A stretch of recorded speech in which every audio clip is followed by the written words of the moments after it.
1975, Christmas Day, and overhead the skies are grey. It looks like we're in for a big storm later on in the afternoon. We're a four-man stick and we're patrolling down the Naideri River.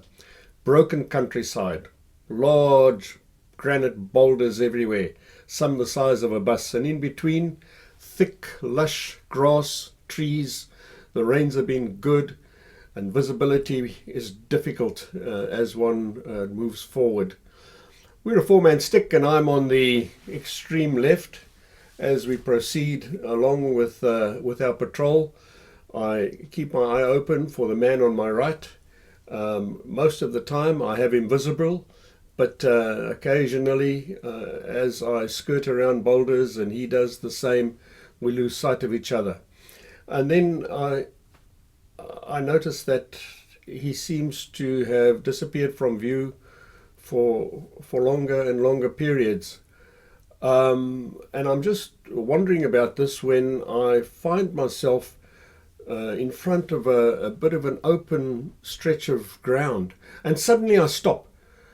Something frightens me, and I don't know what it is. I stop in my tracks and I go down on my haunches, and I peer through the grass and I look, and I see nothing. The bush is silent. I can't hear my companions. I don't know where they are. They're off to my right somewhere, but I'm not concerned about them at the moment. I'm trying to figure out what is it that has suddenly made me stop. And I look,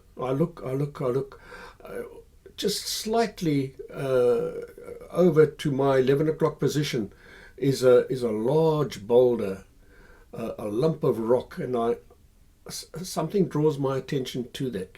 But I see nothing. I look along the edges of it. Try and peer through the trees. I try and look through the cover. I can't see anything. My nerves are stretched. I'm conscious of everything that's going on around me. I'm concentrating. Something is in the bush here with me, and I don't know whether it's human or whether it's animal. I can't see it, but I sense it, and I wait, and I wait, and I wait.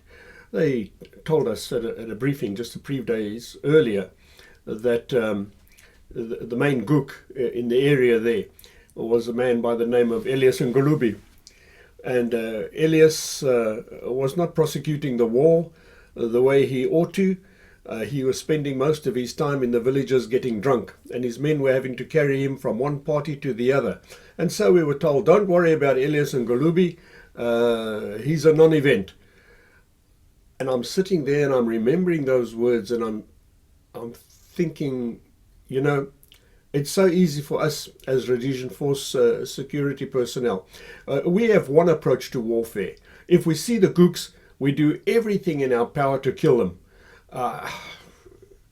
It's as simple as that. There's nothing complicated about it. There's no subtleties about it.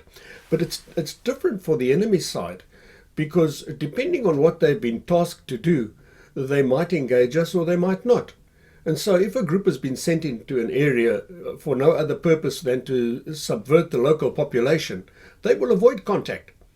And if they happen to see the security forces, they will just lie low and just hope that we go away.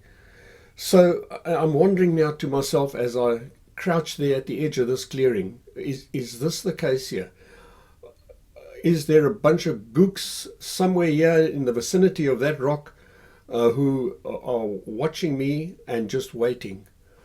I don't know. I can't see anything, but I'm now aware that time is going by, and I've got a strong suspicion that my companions have just continued sweeping down the river and that they've left me alone.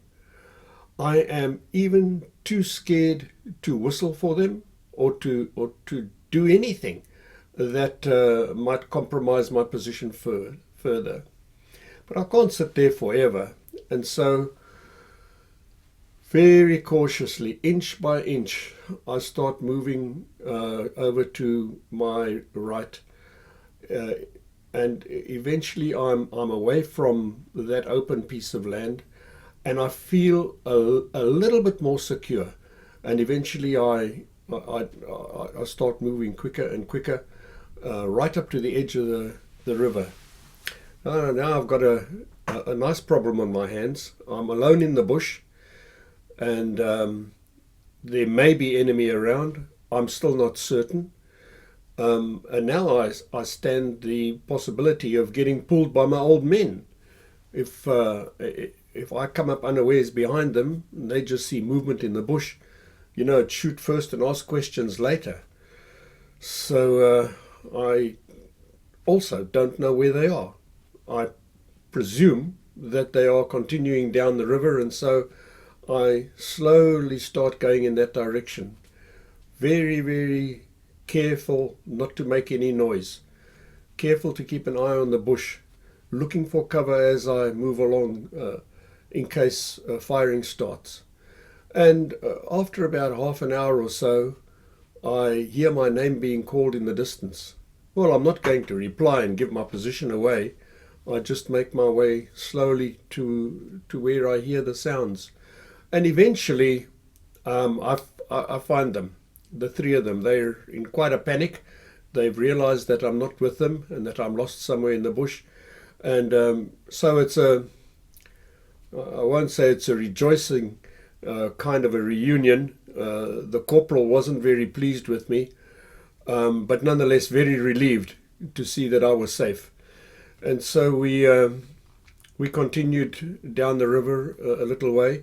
Then we climbed up onto a rock feature, and there at lunchtime we opened up a special ration pack that had been prepared for the soldiers that year by Lady Graham and her ladies. And inside this pack I found some raisins, which were very welcome, and of all things a cold roast chicken.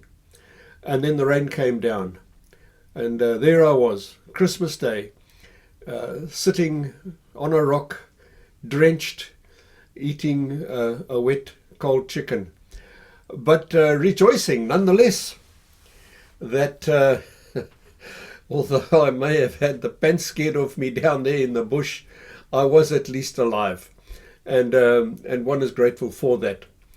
And so Christmas Day still comes around once a year for me, and talk about the ghost of Christmas past. I remember that day, and that clearing, it's still there somewhere on the banks of the Naidiri River.